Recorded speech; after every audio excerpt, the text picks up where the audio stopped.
¿Quién más? Con esta última pregunta cerramos. Sí, sí. Con esta última pregunta cerramos, al menos que no haya una de emergencia por ahí. Ah, Martínez tiene otra, sí, sí, sí. Bueno, tenemos el conocimiento que el propósito de Dios para con nuestra vida es hacer su voluntad. Amén. Excelente. Ahora, una persona, una persona escogida para salvación puede andar su vida entera. Vamos a decir, mi vida en esta tierra son 60 años. El ladrón lo hizo, Dios tuvo misericordia, lo sabemos, pero una persona que es escogida para salvación puede durar 59 años, 364 días haciendo y deshaciendo y después se salva así. Mira, ese es una línea muy delgada y es una línea un tanto peligrosa. Mira, escuchen bien esto, porque hay una falsa doctrina por ahí que anda enseñando salvo siempre salvo, pero mira desde qué óptica lo anda enseñando. Como yo soy salvo y no hay quien me quite esta salvación, yo voy a beber, voy a buscar mujeres, voy a depravarme, voy a fornicar, voy a adulterar, porque total, al final, soy salvo. Tú estás dando muestra de que tú nunca has sido salvo. Con ese tipo de pensamiento, porque el que es salvo no ama las cosas del mundo. Pero eso lo vamos a enseñar en la próxima enseñanza, porque no se me adelante. El que es salvo no se deleita con el pecado. El que nació de nuevo no se deleita con el pecado, sino que lo aborrece. Entonces, si tú tienes ese tipo de idea y de pensamiento, lo que tú estás mostrando es que tú no has nacido de nuevo. Porque tú estás amando el pecado, tú te estás complaciendo con el pecado, tú te estás gozando con el pecado y tú estás permaneciendo y practicando el pecado y por lo tanto tú no eres salvo. No, eso no es abusar. Eso es no nacer de nuevo. No nacer de nuevo. Ahora hay personas que son débiles porque no han madurado esa área. Porque acuérdense que el hombre viejo nunca se va a arrepentir porque no puede. Su naturaleza es pecar. Que eso lo vamos a ver en las próximas enseñanzas. Por eso quiero que no se me adelante. La naturaleza del hombre nuevo es hacer el bien. Según Efesios capítulo 2 versículo 10. Pero la naturaleza del hombre viejo es pecar. Entonces, ¿con quién tú te vas a identificar? ¿Con el hombre viejo o con el hombre nuevo? Porque están batallando constantemente dentro de ti. Entonces, si tú obedeces al hombre nuevo, tú andarás en novedad de vida y no le harás caso al hombre viejo.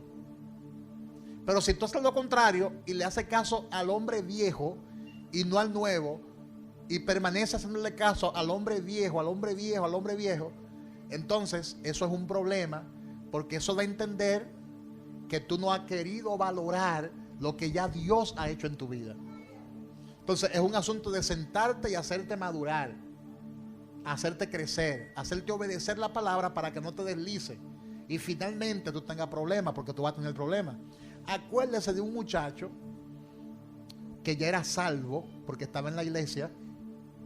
El muchacho era salvo, pero el muchacho tenía debilidad exagerada con la carne, porque él estaba conviviendo maritalmente con su madrastra, es decir, con la esposa de su papá.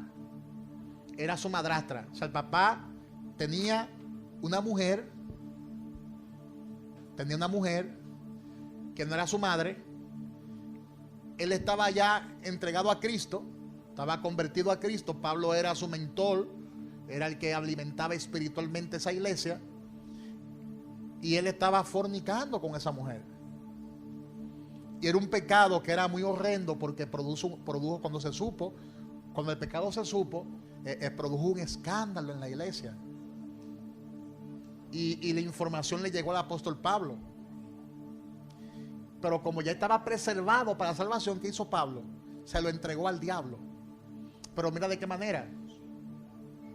Yo, como apóstol de la iglesia, escribo lo siguiente: a tal hermano se lo entrego a Satanás a fin de que su cuerpo sea destruido, pero que su alma se preserve para la salvación.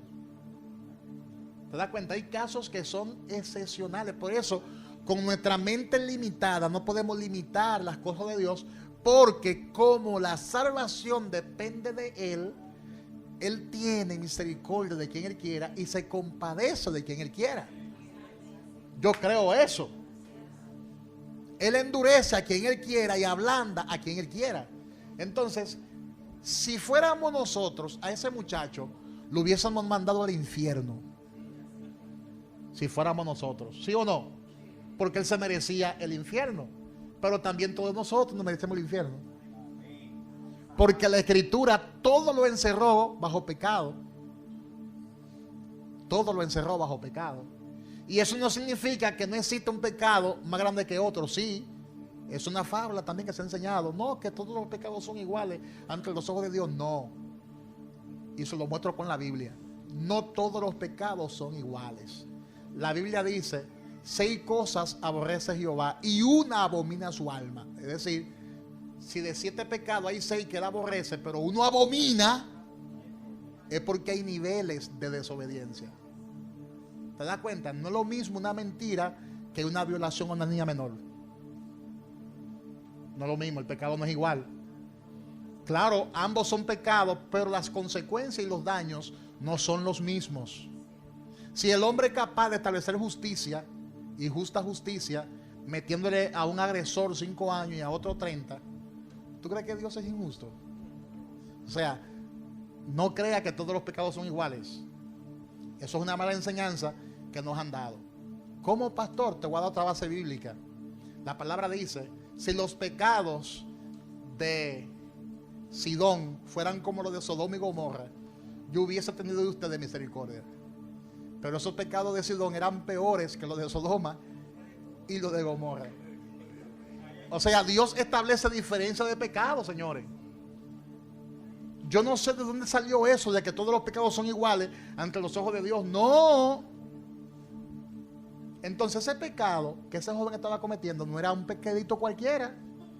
El Señor se lo entregó a Satanás a fin de que su cuerpo sea destruido, y el tipo murió y su alma sea salvada, preservada.